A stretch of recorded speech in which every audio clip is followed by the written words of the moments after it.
XAI 嘅創始人 SpaceX 同埋 NVIDIA 嘅創始人兼首席執行官黃仁勳。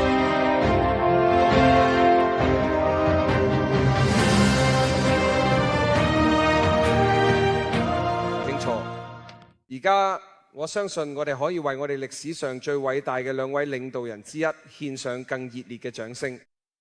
我哋繼續啦。所以我哋講嘅次數我都數唔清啦。你知道市值高達7到8萬億美元啦，具體數字已經數唔清啦。但係而家我哋聚集喺度係為咗慶祝一個歷史性嘅時刻。琴日晚宴期間，感謝各位喺尊敬嘅總統同穆塞迪王儲殿下嘅贊助下蒞臨，我哋有幸親耳聆聽咗呢一時刻。呢個係最偉大嘅聯盟。沙特阿拉伯王國同美國攜手並進，你哋幫助我哋建立咗以能源為基礎嘅經濟，為工業時代提供動力同活力。而家快進到智能時代，我哋可以為人工智能工廠、機器人、自動駕駛汽車以及其他所有領域提供動力。講到呢個埃隆，我哋先從你開始先啦。詹森，如果你唔介意嘅話，請隨意。我一直都喺你對一件我哋大家都好佩服嘅事情非常之着迷，就係一階思考 Jensen， 有時叫做一階擴展。呢種思維俾你有機會將電池嘅成本從每千瓦時1000美元降到100美元以下。而家你喺機器人領域都做緊同樣嘅事，針對執行器、伺服轉子同埋電機。咁我想聽下你具體係點樣，你係點樣可以用呢種思維去不斷咁樣顛覆每一個行業嘅呢？其實大部分都唔係破壞，而係創造。好似 SpaceX 咁樣用可重用火箭，之前其實根本冇乜可重用火箭。但係要徹底改變太空旅行，最關鍵就係可重用性。如果你每次都要掉咗支火箭呢，成本進入太空嘅成本就會非常高。至於電動車呢，當我哋開始做電動車嗰陣呢，其實根本係據我所知，你根本買唔到。所以 Tesla 我哋想做嘅吸引又負擔得起嘅電動車，呢個就係我哋嘅目標。至於人形機械人呢，目前其實佢有用嘅人形機械人，而家只係有啲出頭，但係真係有用嘅人形機械人就冇。我覺得 Tesla 會做出第一部真係有用嘅人形機械人，呢樣嘢會係一場大革命。我認為呢個係每個人都想要嘅嘢，因為我總係想邊個唔想擁有自己嘅 C3PO 同埋 R2D2 呢？哦，係的，當然啦，人人都想要一個，係嘛？然後行業內咧就會有好多企業咧提供產品同服務。呢個就係點解我話人形機器人將成為最大嘅產業，或者話係有史以嚟最大嘅產品，比手機或者其他任何嘢都更重要。因為每個人都想要一個，或者唔止一個，而且行業內會有好多咁樣嘅產品。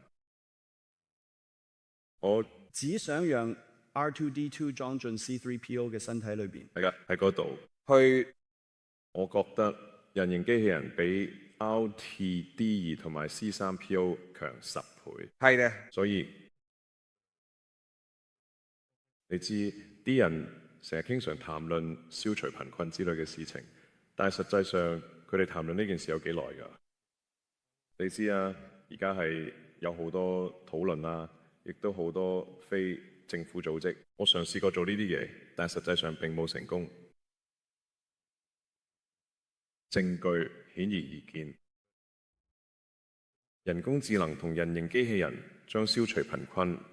特斯拉雖會帶頭，但其他公司亦都會跟進，要讓所有人富有基本只能靠人工智能與機器人技術。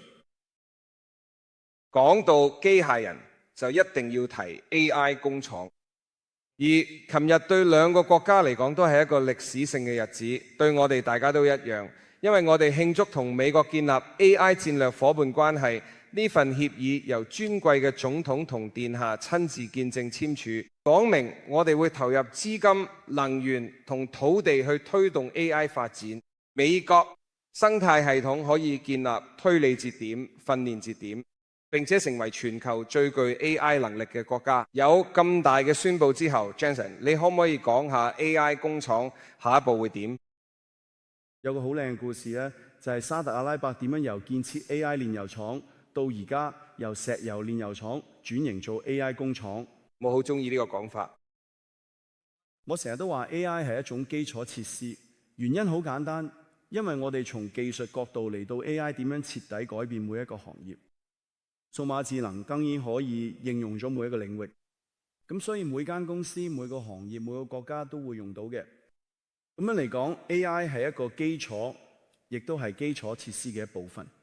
從電腦科學角度嚟睇 ，AI 有咩新嘅呢？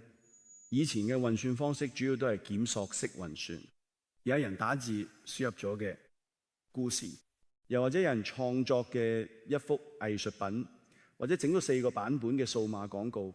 全部都係預先有人整好，之後用系統幫你揾翻最啱你嗰個版本。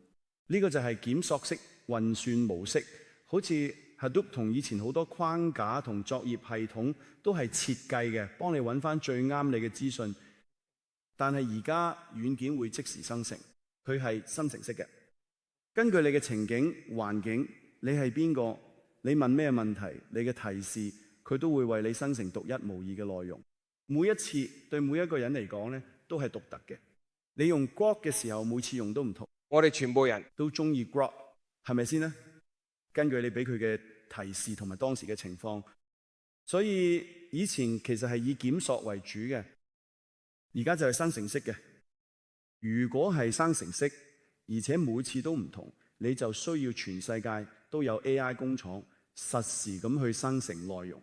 呢個就係點解你需要 AI 工廠嘅原因。呢種計算方式好獨特，但係好處就係所有嘢都唔係預先設計或者預先記錄，而係根據情景嚟做判斷，所以先至咁智能。所以人工智能工廠同機器人技術，我哋琴日從殿下嗰度聽到啦相關消息。佢嘅願景係利用數千萬個機器人嚟增強我哋嘅勞動力，從而注入下一波生產力同埋進步嘅浪潮。但就未來嘅就業前景而言，呢個讓呢度好多人感到擔憂。咁埃隆同詹森，等我哋聽下你哋對此有咩睇法？得啦，係㗎。譬如長遠睇，最終走向何方，我唔識長遠嘅含義。也許係10年、20年或者差唔多嗰個時候，對我嚟講應該係長遠考慮。我預測工作將不再係必須嘅。選修嘅，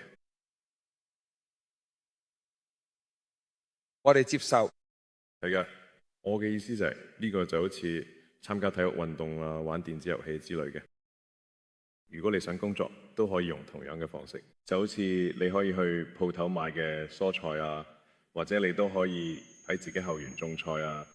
佢自己後園種菜係難好多，但係有啲人都會咁做，因為佢哋中意種菜。將來工作就會係佢係自願嘅。嚟到嗰個時候之前，仲有好多嘢要做先可以去到嗰一步。我成日都建議大家去睇下 Ian Banks 嘅文化系列小說，咁你就可以感受到一個可能出現嘅正面 AI 未來會係點。有趣嘅係喺嗰啲書入邊，錢已經唔再存在。其實幾有趣嘅。我估如果你咁遠啲，假設 AI 同機械人會持續進步，而家佢哋都幾大機會咁淺，咁未來某一刻就會變得唔再重要。到時仲會有啲資源限制，好似電力同埋物質，基本嘅物理要素仍然會構成限制。但我認為喺某個時候，貨幣變得無關緊要。Jensen， 你有冇諗法咩？TL 嚇，英偉達財報會將喺今晚召開。順便一提，貨幣亦都同此相關。乾杯。愛龍想同你哋分享啲最新消息。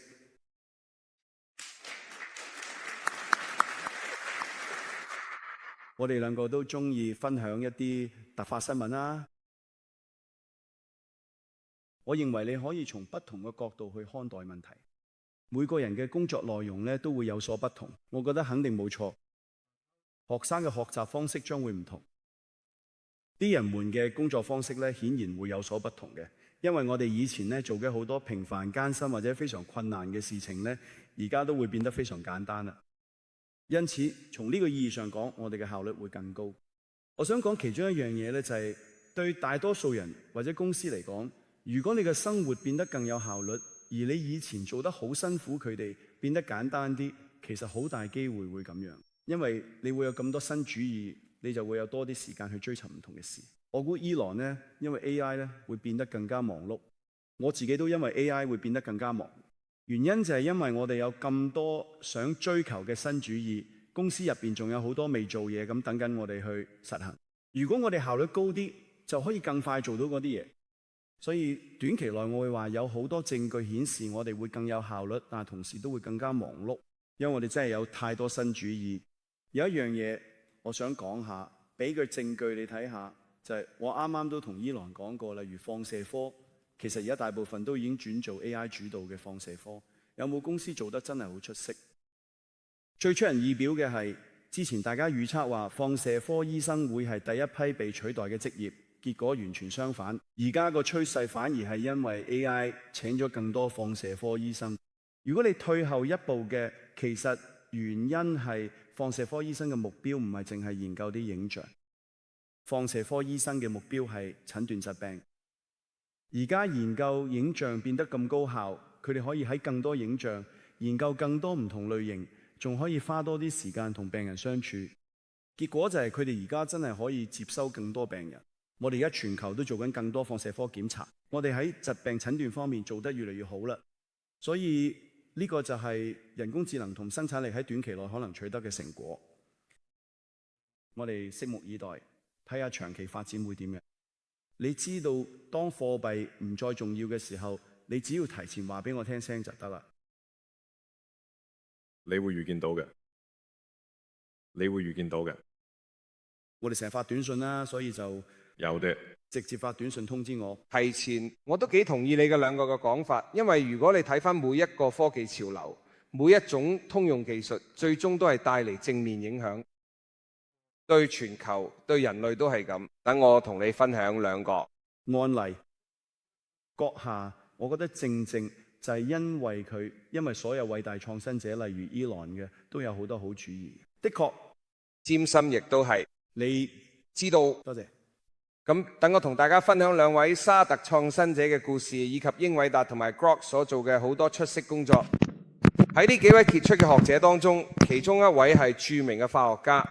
嚟自加州大學伯克利分校嘅奧馬爾阿吉教授，我哋開始啦。再講啲教授係咩啊？我感覺我可能需要稍微調整下呢個麥克風。嚟啦，我哋一齊分享呢個。我哋再試多次。其中一位咧就係奧馬爾阿吉教授，佢係第一位美籍沙特人，嚟到諾貝爾獎。喺創造新化學方面，佢之所以做到呢樣嘢，就係利用嘅 AI 加速器同埋好似 Grok 咁嘅模型，去創造金屬有機框架方面嘅新化學。呢啲就係帶正電嘅金屬離子，配合有機連接劑，可以有效咁做成一個0.33納米嘅海綿。呢啲孔可以由空氣中嘅水仲可以捉住二氧化碳。第二個故事都同 AI 有關，係由 NVIDIA 加速嘅，同埋用 Rock 呢啲模型，即係 NanoPalm，實際上就係創造咗一個納米機械人，500納米乘1000納米，可以做基因編輯，利用 CRISPR 技術去剔除嘅型紅血球病。其實呢兩個例子20年前已經喺研究階段開始。但係 AI 真係可以大大加快嘅成果同埋產出，令我哋可以進入新嘅價值領域。所以我覺得每一次科技趨勢出現呢，人類都總會喺勞動力同生產力方面呢成功轉移到新嘅價值領域。但係今日我哋有啲好勁嘅新消息要同大家分享。不如我哋由你開始 ，Elon 講下我哋同 XAI 一齊做緊啲咩？係嘅，我哋咧好高興咁樣宣布咧，我哋咧將建設一個500兆瓦嘅發電廠。我嘅意思咧係嘅，500，抱歉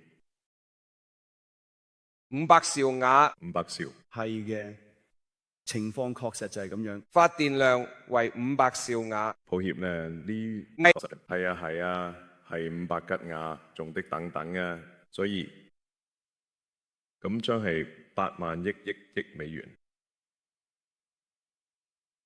冇咁做，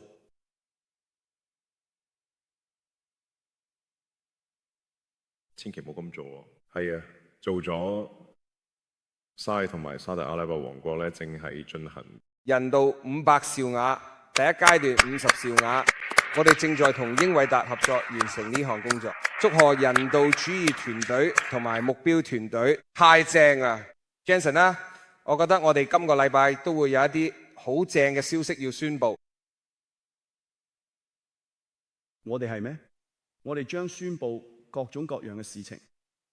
我哋同人道協會嘅合作進展咧非常之順利。首先，我哋共同努力，俾呢間公司步入正軌，並且啱啱獲得咗埃隆馬斯克咁樣一位非常請嘅客戶。你能夠想像翻呢一間年收入幾乎為零嘅初創公司，去為埃隆馬斯克建造數據中心咩？500兆瓦係個巨大嘅數字。呢家公司一開始就表現得非常之出色。除此之外，我哋仲喺度努力工作。如你所知呢 AWS 都係嚟緊，恭喜人道團隊同 AWS 合作，起步就有100兆瓦，目標係1吉瓦，仲會繼續增加。所以 AWS 都會喺人道公司。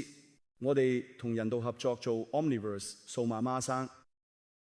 你都知 AI 唔淨係得智能代理、聊天機械人，認知 AI 對世界嚟講都非常重要。但係 AI 其實應用咗所有嘅上邊化學、蛋白質、基因、物理學、流體力學、粒子，當然仲有機械人同埋自動化。我哋創造咗一個叫 Omniverse 嘅世界，佢入邊機械人可以學點樣做一個好嘅機械人。呢個世界係根據物理定律嘅運作，機械人可以喺呢啲環境入邊學習。我哋同人道合作，將 Omniverse 應用咗各種數碼工廠、機械人、倉庫等等。咁呢個又係另一個例子。我哋都喺沙特阿拉伯合作建造超級電腦，用咗模擬量子電腦，而且用我哋嘅電腦做控制器，同埋錯誤修正、量子錯誤修正需要大量運算能力，所以喺嗰度我哋都做得好出色。同人道有好大嘅合作，佢哋實在太強啦。無論係起步定係成績都同樣出色。呢個就係我哋言出必行嘅方式。喺沙特阿拉伯王國聯同美國合作，尋日總統同埋王儲殿下一齊宣布嘅 AI 戰略框架。今日我哋同 Elon 同 Jensen 一齊大展拳腳，所以多謝你冇俾我哋呢啲機會。而家佢哋話我仲有時間答最後2條問題。喺尋晚嘅晚宴嗰陣，我收到唔少問題，因為好似行程表泄漏嘅出嚟嘅，大家都俾佢哋提示我關於最後2條問題。我而家就會做。第一條係問你哋 Elon， 仲有一條大問題問你哋 Jensen， 所以你要準備好 AI 嘅太空係咪有可能？係，如果文明可以繼續落去，應該都會喺 AI 嘅太空出現，就係必然嘅事。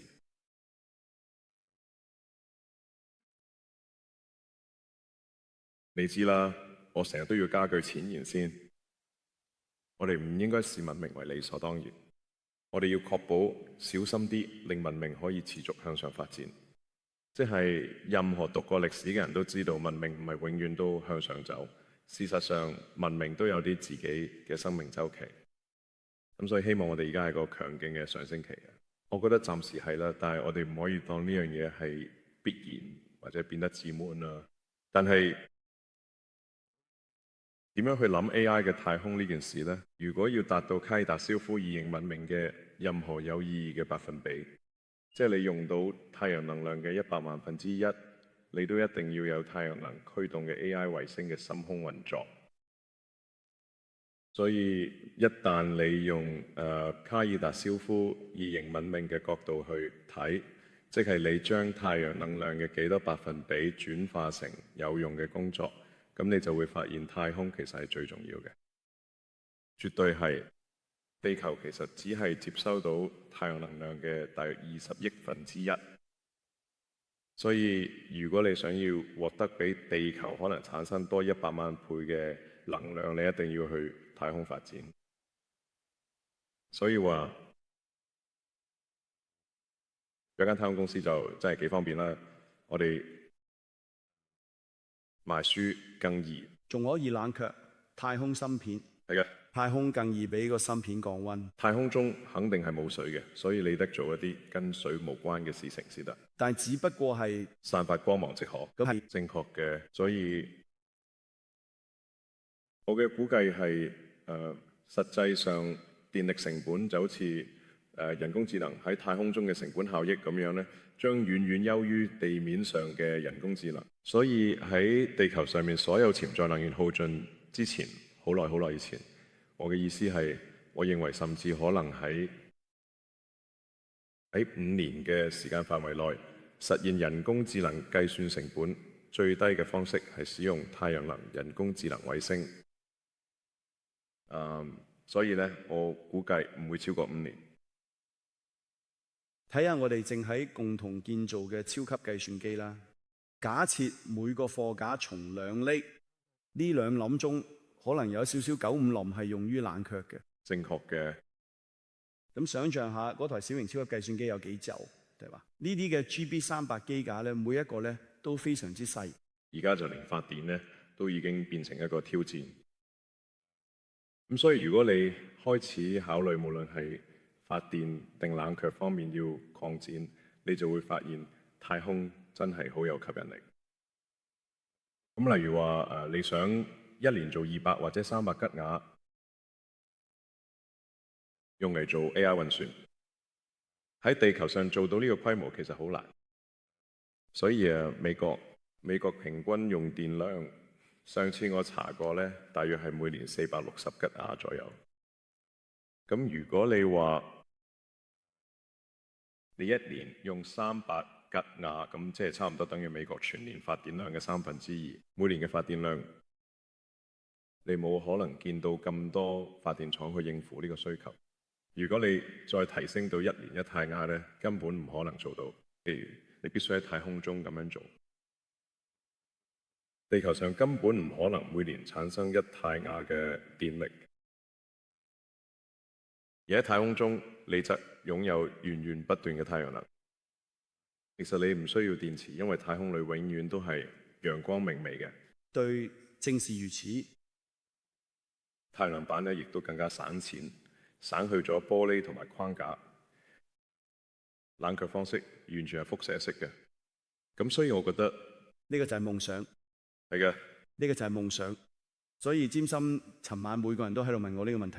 我知道你今日要參加財報電話會議，所以我要委婉地講，大家都俾我問你咧，我哋會唔會出現人工智能泡沫啦？呢個係最後一個問題。好嘅，全部。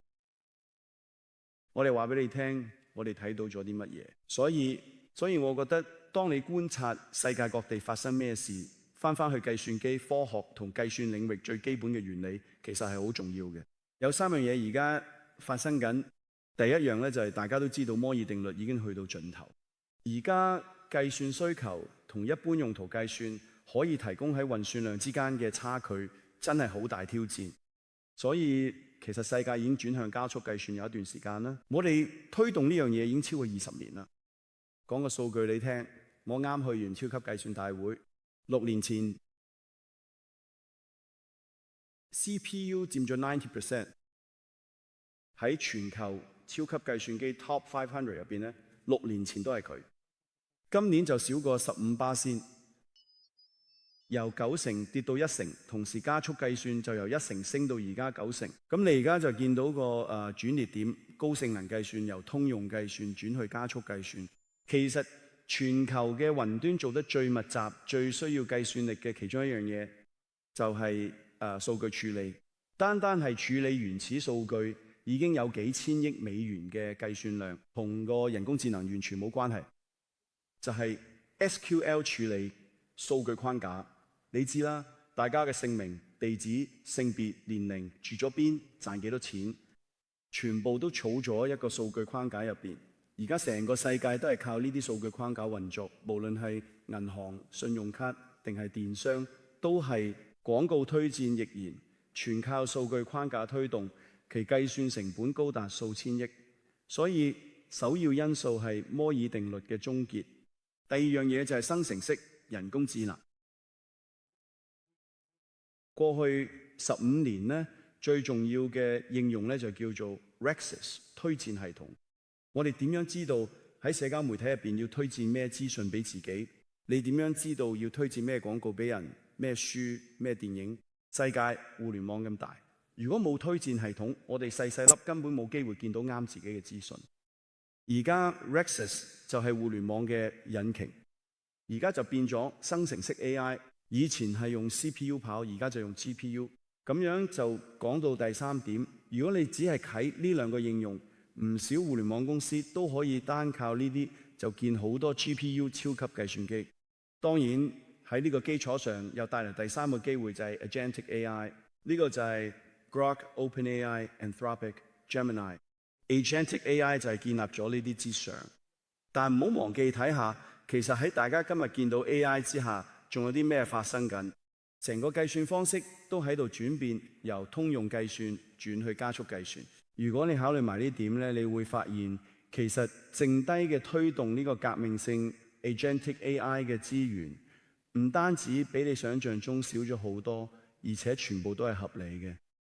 啱啱有同事通知我老細同你嘅老細佢會發言啦，就係尊貴嘅總統同埋王儲殿下，所以我哋時間用晒啦。但係其實